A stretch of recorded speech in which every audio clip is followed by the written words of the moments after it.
Hey, it's Jennifer.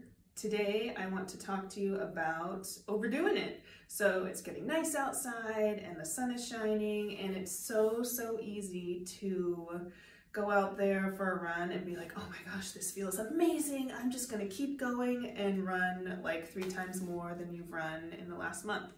I have definitely done that also.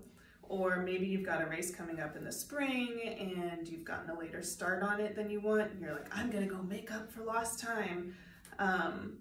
Seems like you're like making up for lost time, but if you overdo it, that increases your risk for injury. And if that happens, then you're gonna have to take some steps back and it's actually kind of setting you back even further.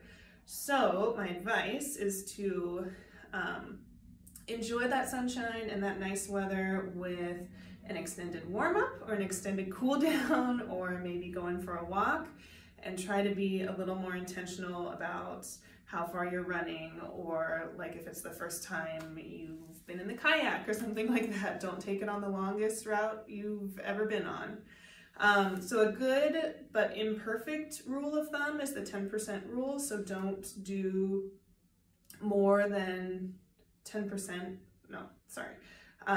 don't increase by more than 10% of what you've been doing. Again, that's imperfect, but if you are just kind of trying to ballpark it, that's a good goal. If you're someone who loves your stats and you like tracking your workouts in a spreadsheet and stuff like that, you might be more interested in the acute to chronic workload ratio.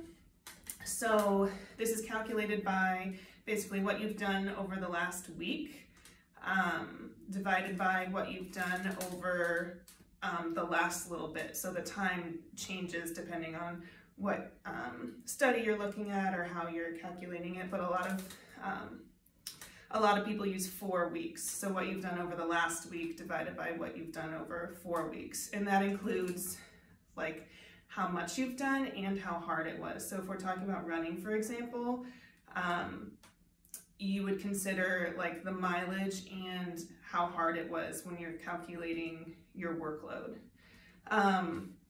Again, it depends on what study you're looking at and what sport you're talking about, but in general, this is the sweet spot for this ratio. So somewhere between 0.8 and 1.3 is the lowest risk of injury. And if you're increasing by like 1.4 or something higher than that, you're at an increased risk of injury. And then lower than 0.8, you're probably under training a little bit. So if you want more information on that, I mean, you can always Google it or reach out to us and we can send you some more details about how to calculate that for yourself. But just a couple things to think about as the sun hopefully continues to shine for us and the temperatures rise, and you just want to get out there and do everything that you've been holding off on all winter, is to just take it slow, be gradual about it, and your body will thank you later this summer. Thanks, bye.